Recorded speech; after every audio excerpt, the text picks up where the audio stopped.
Are we ready for them to stand up? Dr. Drosten will make the presentation on behalf. Dr. Belkin will. Oh, Dr. Belkin. Who's made the presentation? No, you're going to announce it. Will you do it very briefly, sir? Yeah. Okay. Say when. Albert Einstein, the icon of genius. His theory of general relativity is one of the greatest feats of thinking about nature to come from a single mind. It is now 100 years old. Can you kill the lights, fellas? 20 minutes. How do you even study the universe? How can you study everything, all of this mass, all the stuff, all the energy in the universe at one time? Turns out that you actually can do that with Einstein's theory of general relativity. One mathematical sentence, and from it you can derive the understanding of the entire universe on the largest scales. And that is beautiful. How did a theory that explains so much come from one person? Einstein had a magical talent. He could take a hard physical problem and boil it down to a powerful visual image, the thought experiment. This is the story of how a young Albert Einstein imagined a series of thought experiments that fundamentally altered our view of reality. The problems are formulated simply, but it turns out that the answers revolutionize the whole of science.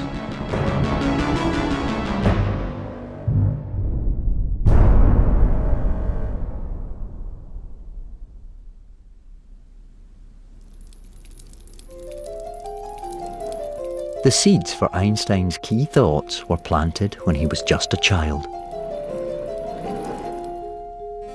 He grew up in a small house in Munich in southern Germany. His unique personality was evident early on. Like many great innovators, Einstein was a rebel, a loner, but deeply curious. He was slow in learning to speak as a child, so slow that his parents consulted a doctor. But he later said that that's maybe why he thought in visual thought experiments. His sister remembers him building little card towers using playing cards. He was a daydreamer, but he was deeply persistent. Einstein's father, Hermann, manufactured electrical equipment. He nurtured his son's interest in science. On one occasion, he brought him a compass. This needle kicks and points you where to go, but you can't see how or why. And that kind of puzzlement is very characteristic of young scientists. Now, you and I maybe remember getting a compass when we were kids, and we're like, oh, look, the needle twitches and points north.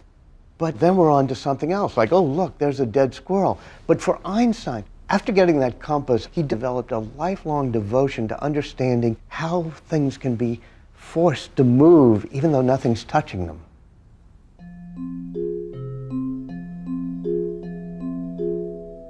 The young Einstein became gripped by a desire to understand the underlying laws of nature. He developed a unique way of thinking about the physical world, inspired by his favorite book. The book Einstein loved told little stories like what it would be like to travel through space or go through an electrical wire. And it made Einstein think visually. These imagined situations, that we often call thought experiments, became a defining feature of Einstein's thinking. One of the critical thought experiments that Einstein began to play with very young, at around the age of 16, was trying to imagine what would happen if he could catch up with a light wave. It's one thing to imagine light waves zooming past him at some seemingly impossible speed. But what if he could somehow just propel himself really quickly? What would it look like if he could catch up with that light wave? What would he see?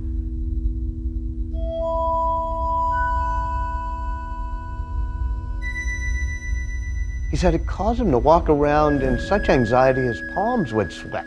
Now, you and I may remember what was causing our palms to sweat at age 16, and it was not a light beam. But that's why he's Einstein.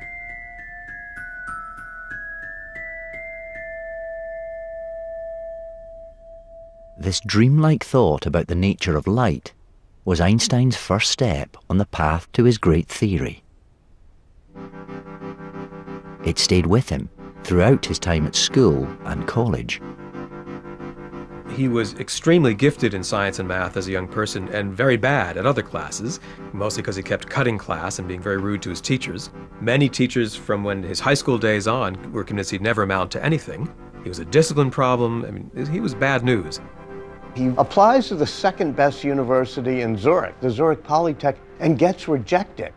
I'd love to meet the admissions director who rejected Albert Einstein, but eventually he gets in, and he does moderately well, but not good enough to get a teaching fellowship, and so he ends up at the Bern Swiss Patent Office as a third-class examiner. Einstein started work at the patent office in 1902, aged 23. Here, his job was to assess the originality of new devices. He was immersed in the kinds of sort of technical details that he'd been fascinated by as a very young kid. And here he was sitting in, the kind of wave of the modern age. This was the era of electrification. So all the latest clever ideas for switching technology, for coordinating clocks in particular, those were all passing through his office. Time zones had recently been introduced in Central Europe, and accurately synchronizing clocks within regions was a major challenge of the day. Switzerland was a world leader in time technology. Dozens of patents to link clocks passed through Einstein's office. He could whip through these patent applications, and then out of his drawer he'd pull his physics notes, and his boss was very indulgent and would sort of turn a blind eye as Einstein was doing his theories in his spare time. It's really important to remember that theoretical physics was new when Einstein was a young man.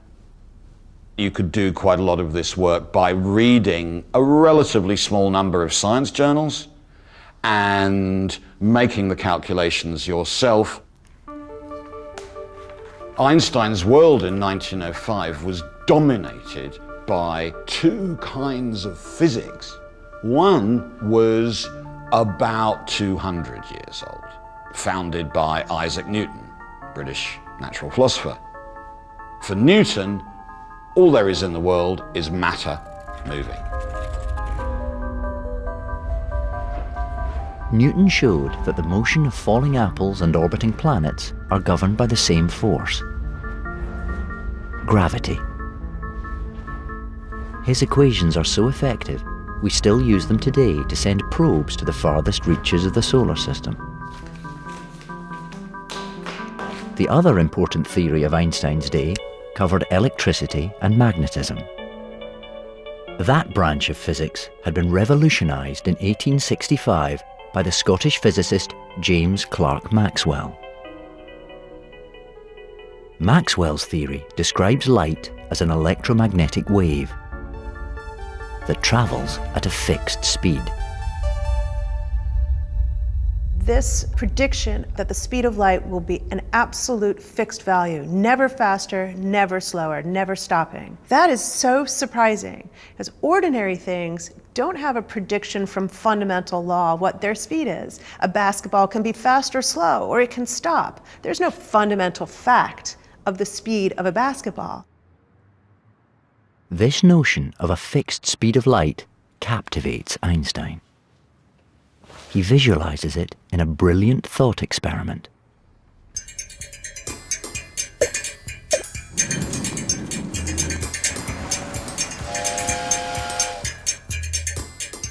He imagines a man standing on a railway platform.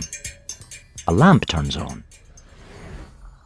A beam of light rushes past him, and he observes the speed. Then he imagines a train travelling at close to the speed of light.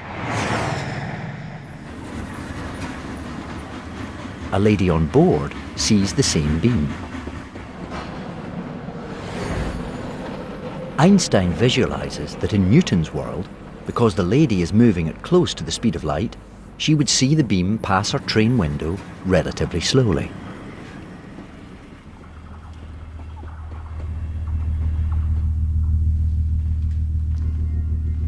But in Maxwell's world, the speed of light must be the same for both the man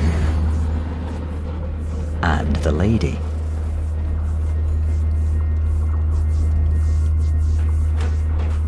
Einstein could see immediately that there's a contradiction between Newton and Maxwell. They just don't fit together. The reason they don't fit together is that if Newton is right, then if you measure the speed of light, it will be different depending on how you're moving. And what the Maxwellians were saying was the speed of light is always going to turn out the same. Those two things cannot simultaneously be true. And one of the things Einstein hated, was contradiction. If there's one kind of physics that says this, and another kind of physics that says that, and they're different, that's a sign that something's gone wrong and it needs fixing.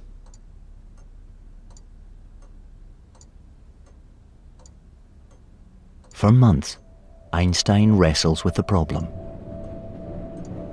Eventually, he makes his breakthrough. He focuses on a key element of speed: time. He realized that any statement about time is simply a question about what is simultaneous. For example, if you say the train arrives at 7, that simply means that it gets to the platform simultaneous with the clock going to 7. He feels this crucial notion of things happening at the same moment should depend on how you're moving. And that would mean the flow of time might not be the same for everyone. He explores this radical idea in another thought experiment. Again, he imagines the man standing on the platform. This time, 2 bolts of lightning strike on either side of him. The man is standing exactly halfway between them, and the light from each strike reaches his eyes at exactly the same moment. For him, the 2 strikes are simultaneous.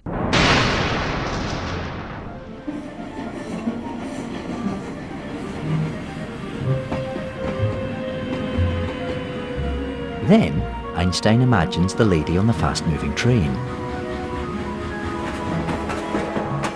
At close to the speed of light, what would she see?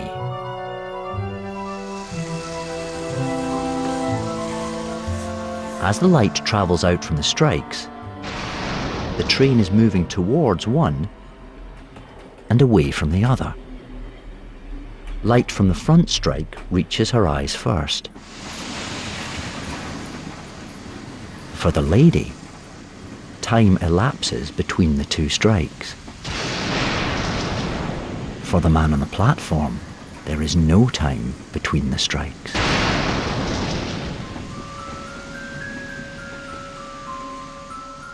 This simple thought has mind-blowing significance.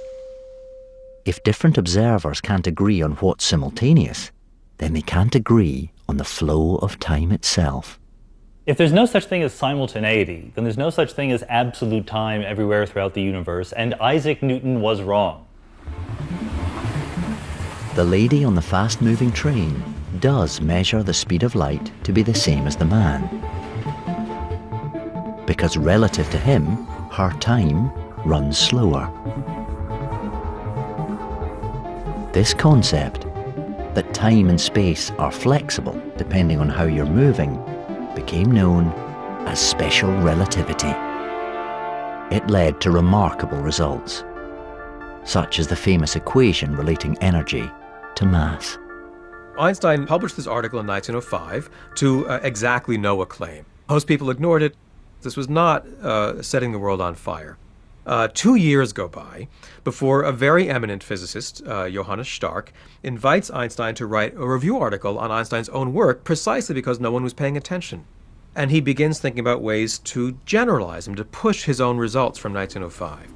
What if he considers not only a train moving at a fixed speed past the platform, What if that train begins to speed up or slow down? What if there's acceleration?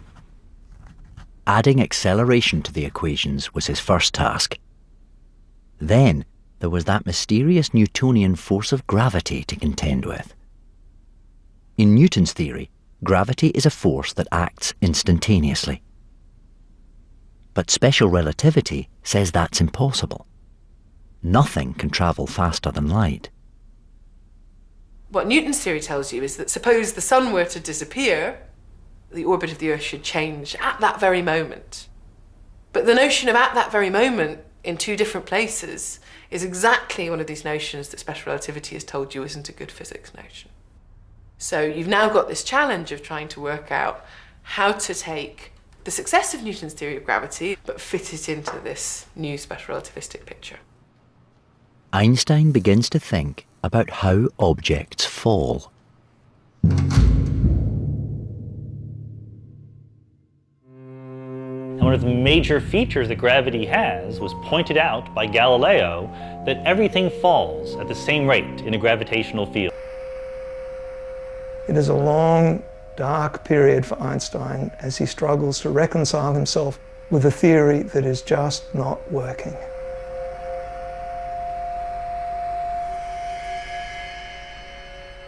Two years later, Einstein is in Berlin. At just 36 years old, he has one of the most prestigious positions in physics. But he is still struggling with his theory.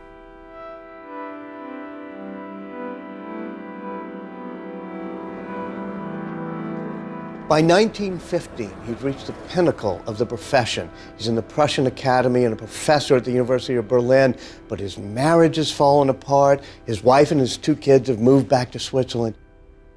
So he's pacing around almost all alone in this apartment in Berlin.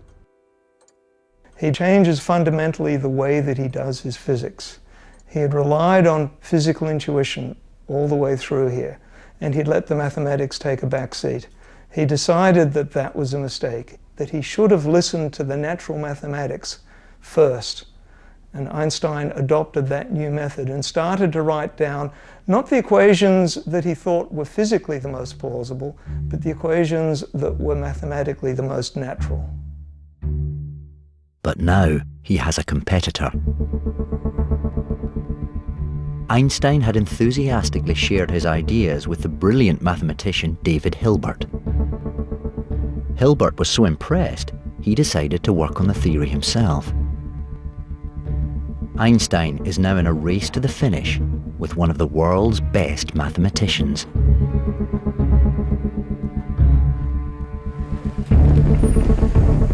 This is unfolding in a remarkably dramatic period in history. World War I has begun to ravage Central Europe.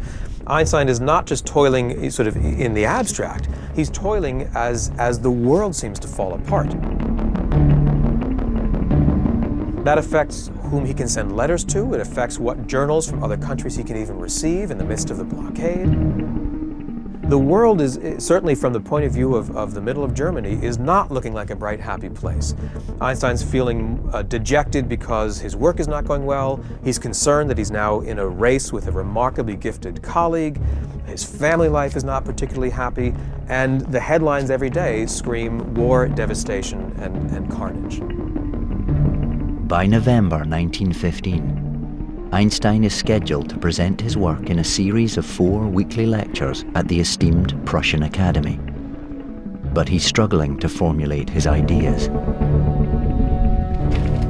In the midst of this ordeal, letters arrived from his wife in Zurich, pressing the issue of his financial obligations to his family and discussing contact with his sons. As his lectures begin, his theory is still far from complete. The pressure on Einstein is huge. He would give a lecture, revise it, give it again. Spot mistakes, correct them, get up on the podium, explain what was wrong in the previous week's lecture, correct it, and then move on. And then do that again and again for 4 weeks running. His work to convince them of the truth of this absolutely radical new theory of relativity that he was proposing is one of the most intense periods of work in the history of science.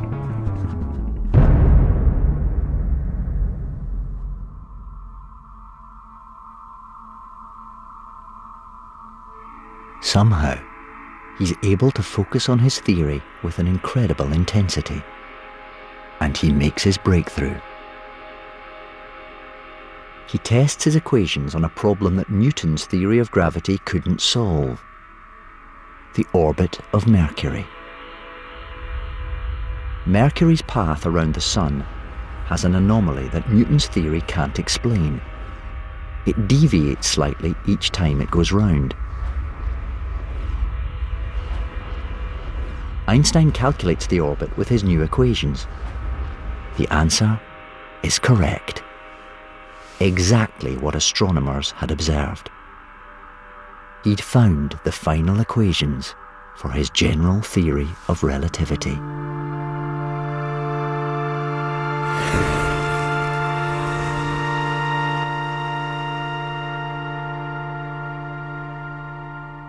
You have to think about the hubris of being Albert Einstein. He had already thrown out Newtonian mechanics with special relativity, and then he had gone off on his little personal quest to incorporate gravity, and at the end of the day he boils it down to a prediction for a number that had been observed, the precession of the orbit of Mercury. And miraculously, when the pages of algebra work out to their end, you get the right answer. And suddenly it's not just playing with equations anymore. He realizes this is how the world works. All of this abstract nonsense is the correct theory of reality.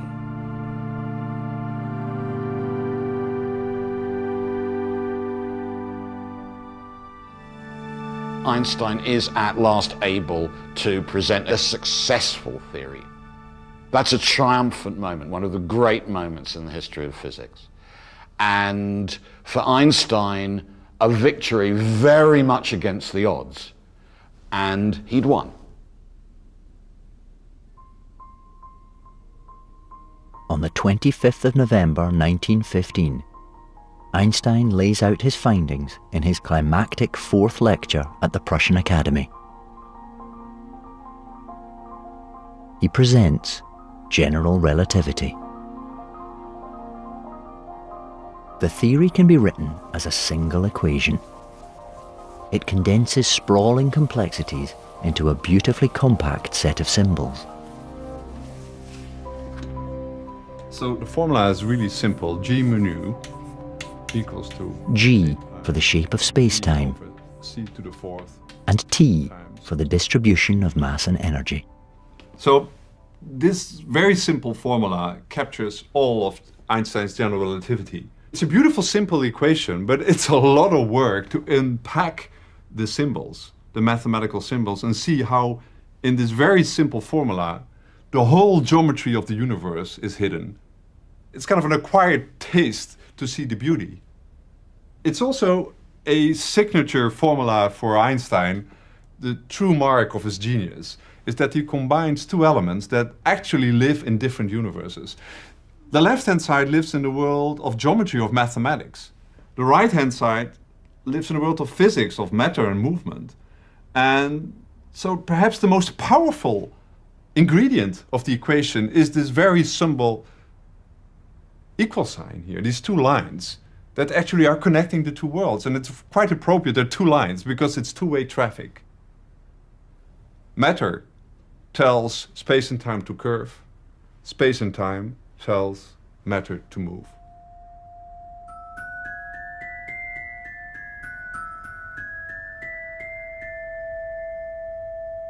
The idea that gravity is the curving of space and time is completely alien to most of us. It's hard to imagine that time itself can be warped. But it's real. We can measure it. The Earth's gravity, the distortion of space and time, reduces the further you are from the mass of the planet. Time flows quicker at altitude. To put this to the test, a team of specialists has placed a highly accurate atomic clock at the top of New Hampshire's Mount Sunapee, 2,700 feet above sea level. After 4 days, they collect their clock and take it down the mountain to their lab.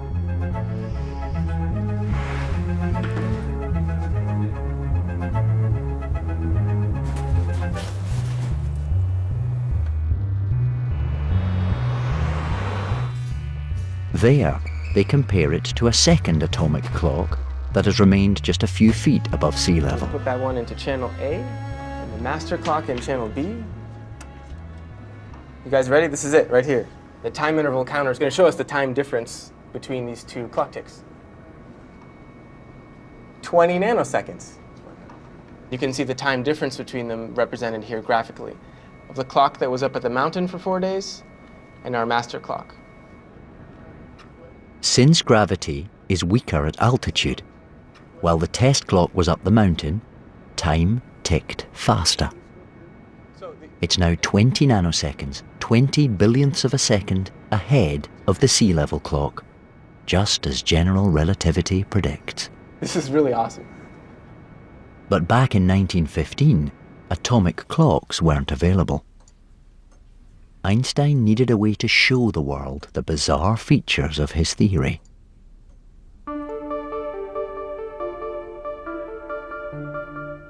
The general theory of relativity made predictions of things which looked really strange. For example, the idea that light bends when it passes near a very heavy body. No one had ever looked for that. No one had ever observed it. Einstein was desperate to get astronomers to make that test. Einstein's theory predicts that when light from a distant star travels close to the sun, the warped space around the sun bends the light's path. In May 1919, the English astronomer Arthur Eddington travelled to the African island of Principe to record images that would show this phenomenon. Right at the end of the war, Arthur Eddington, very much keen to work with Einstein, first because he took the general theory of relativity very seriously. He was a huge admirer of Einstein, but also because he was a Quaker, a pacifist. He wanted as quickly as possible to, as he put it, solve the wounds of war, to bring the British and the Germans back together. What Eddington had been able to do was take photographs of stars during a total eclipse of the sun. So the moon blocked most of the brightness of the sun, and little pinpricks of light could be seen around the sun, otherwise would be lost in the glare. And Eddington and his colleagues were able to measure that the appearance of those stars had been shifted compared to where they would have been had that big mass of the sun not been deflecting that light from far away. Eddington's able to show in November of 1919, just 1 year to the day after the end of World War I, that Einstein's general relativity theory is right and a revolution in science has been accomplished.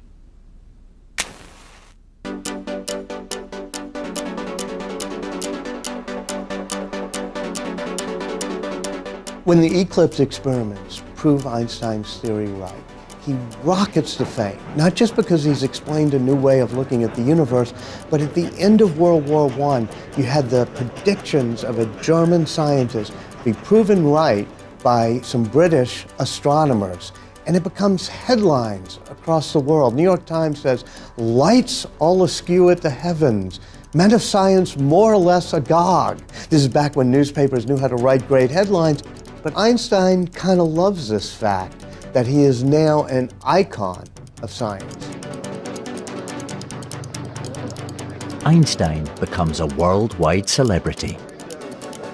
The icon of genius we still recognize today. The only person who was more widely known was Charlie Chaplin. And they got on like a house on fire.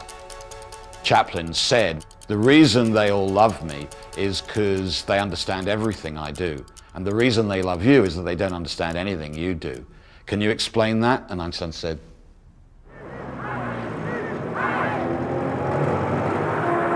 But in 1930s Berlin, the Nazi Party is gaining power. As a Jewish scientist, Einstein becomes increasingly caught up in the political unrest. Einstein's theories became a target. They were deemed sort of aesthetically repugnant to a kind of Aryan sensibility. So people attacked not just Einstein, the Jewish scientist, but they would actually have people denouncing general relativity. In January, Nobel Prize mathematician Albert Einstein visited California. He begins to make trips to America, where he is welcomed with open arms. Germany's lost, America's gained. And in 1933, he settles in Princeton, taking up a position at the Institute for Advanced Study. Today, the institute is headed by Professor Robert Dijkgraaf. He basically was still very much by himself, just actually as he was in Berlin, just concentrating on his deep ideas and struggling with the understanding the universe. Of course, his office was here. At the institute, Einstein worked to unify his theory of gravity with the other laws of physics. With Einstein, you see this phenomena you see with many great scientists, that they climb this very high mountain, and instead of celebrating their success, they privilege to see a much wider landscape, and they see all these mountains behind it. And I think he was very much aware how much still there was to be done.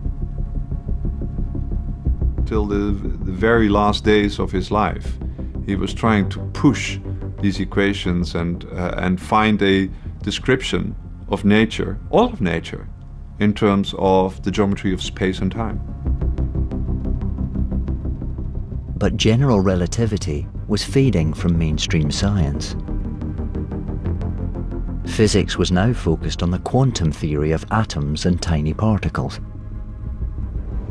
a theory incompatible with Einstein's ideas, but one that could be tested in the lab. Most of general relativity was then beyond the reach of experiment. When Einstein died in 1955, aged 76, the wider scientific community presumed his theory had reached a dead end. But they couldn't have been more mistaken. The best theories in physics always take us to places where the people who invented them didn't imagine. And a truly wonderful theory like general relativity predicts all sorts of things that Einstein didn't conceive of. The theory has a life of its own. We understand general relativity much better right now than Albert Einstein ever did.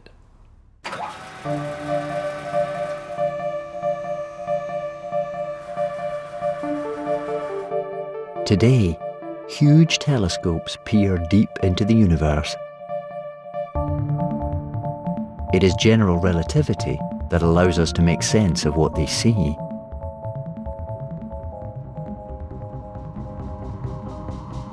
And there's one prediction of Einstein's theory this technology has allowed us to explore that is straight out of science fiction.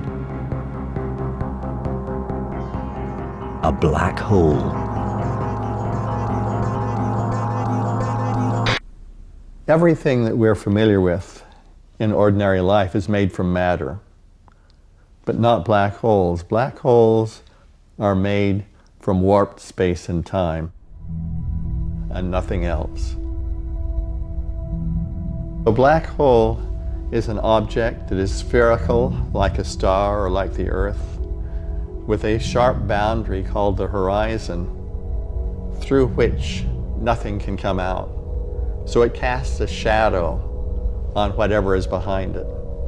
It's just a black, black shadow, unbelievably black. This simulation shows the distortion of starlight around a black hole. Even though Einstein knew his theory predicted black holes, he found it hard to believe they would really exist in nature. In the 1960s, Professor Kip Thorne worked on the mathematical concept of black holes. The idea made sense on paper, and he began to feel that these science fiction-like objects might actually be real. It must be here somewhere. It's in one of these piles. Kip made a bet with fellow physicist Stephen Hawking about whether or not a strong source of X-rays known as Cygnus X1 was, in fact, a black hole. Yeah, here we go. Relativity stars and black holes. Yeah, there it is.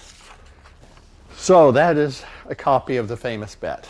The bet says, whereas Stephen Hawking has such a large investment in general relativity and black holes and desires an insurance policy, and whereas Kip Thorne likes to live dangerously without an insurance policy, that's a good characterization of myself, as much to my wife's chagrin.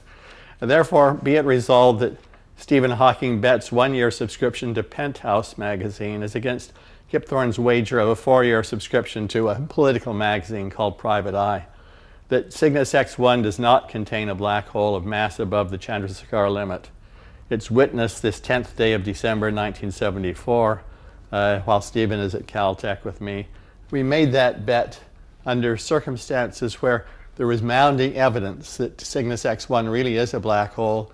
Stephen Hawking had a terribly deep investment in it actually being a black hole. And so he made the bet against himself as an insurance policy that at least he would get something out of it if Cygnus X1 turned out not to be a black hole. The evidence mounded thereafter over the period of the 70s and 80s. And in June 1990, Stephen snuck into my office and signed off on the bet that finally the evidence was absolutely overwhelming that Cygnus X1 really is a black hole. And Penthouse magazine arrived. He sent me the British version of Penthouse, which was ever so much more raunchy than the American Penthouse, actually enough to make my face turn red when I received it at first.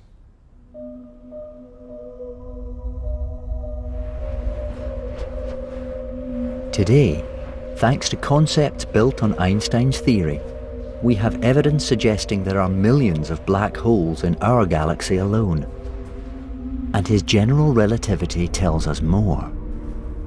Just as a collision of two objects produces sound waves, the collision of two black holes generates waves in space-time.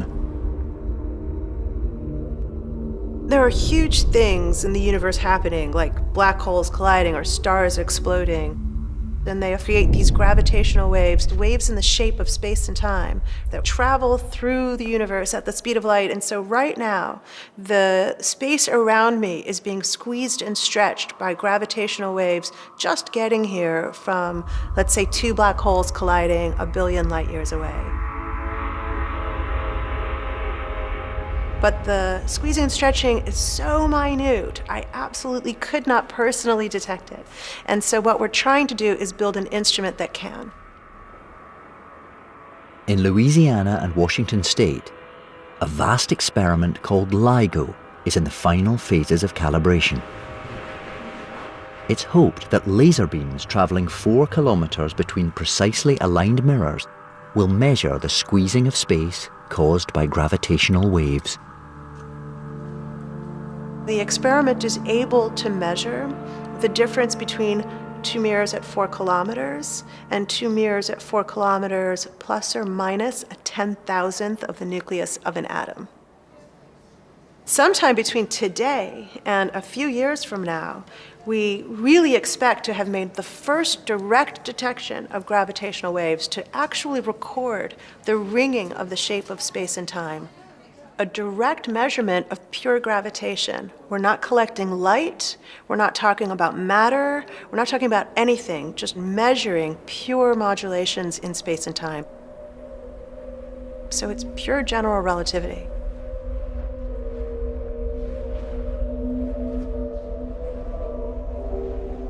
Of all of Einstein's theory's remarkable breakthroughs, the most profound is that our universe has a beginning.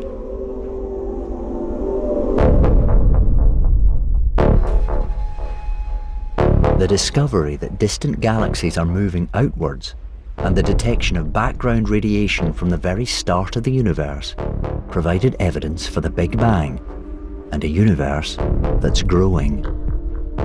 With this picture of the expanding universe, there is some natural questions. Is the universe slowing down as it expands? Is it so dense that someday it'll come to a halt and collapse? Will the universe come to an end? These seem like good questions. To find answers, in the 1990s, Saul and his team studied exploding stars, called supernovae, to track the growth of the universe. When we made the measurement, we discovered that the universe isn't slowing down enough to come to a halt. In fact, it's not slowing at all. It's speeding up. The universe is expanding faster and faster. In order to explain the acceleration of the universe within Einstein's theory of general relativity, we're considering an energy spread throughout all of space that we've never seen before. We don't know what it is. We call it dark energy. And if so, it would require something like 70% of all the stuff of the universe to be in this form of previously unknown dark energy.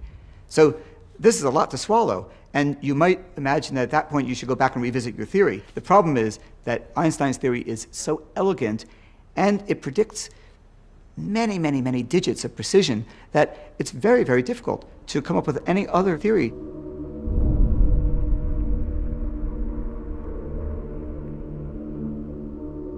For 100 years, general relativity has proven correct time and time again. But Einstein himself knew that his great theory had limits. The huge problem in theoretical physics now is to combine general relativity, our best theory of space-time and gravity, with quantum mechanics, our best theory of very small things. Two phenomenally successful theories that don't automatically gel with one another.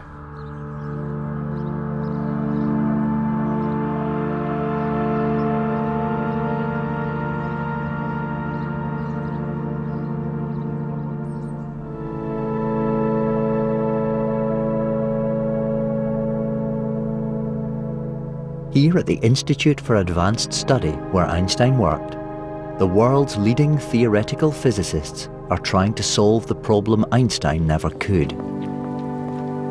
Finding a single set of rules that applies to both the cosmic and atomic scales. A unified theory, the holy grail of physics.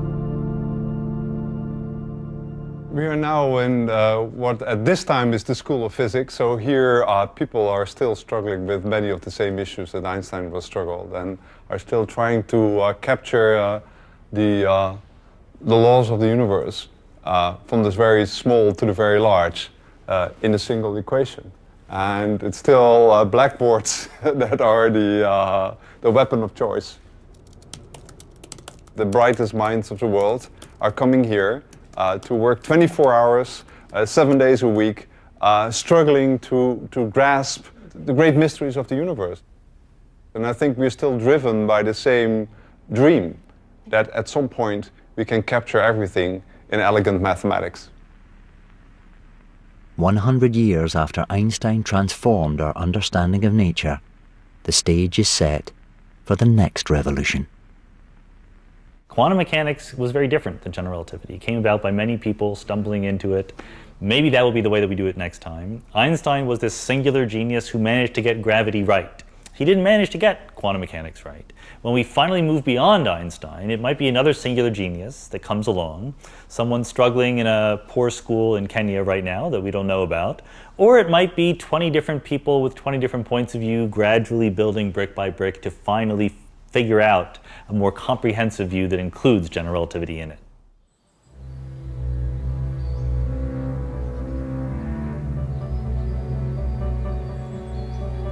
I think the most important thing that you learn from Einstein is just the power of an idea. If it's correct, it's unstoppable. It's extremely encouraging that he was able, with pure thought, to solve the riddle of the universe.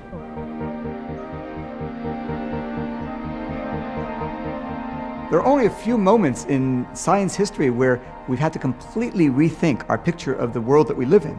And this was one of those moments. The moment you enter the world of general relativity, you encounter claims, propositions, that are doing nothing less than calculating how much matter there is in the universe, whether the whole of space is curved, so that what we thought was in a way beyond experience becomes a system that can be described, can be tested. That still seems to me to be an absolutely amazing fact. Well, you know, you have the huge universe and it obeys certain laws of nature, but where in the universe are these laws actually discovered? Where are they studied? And then you go to this tiny planet and there's this one individual, Einstein, who captures it. And now there's a small group of people walking in his footsteps and trying to push it further. And I often feel, well, you know, this is a small part of the universe that actually is reflecting upon itself, that tries to understand itself.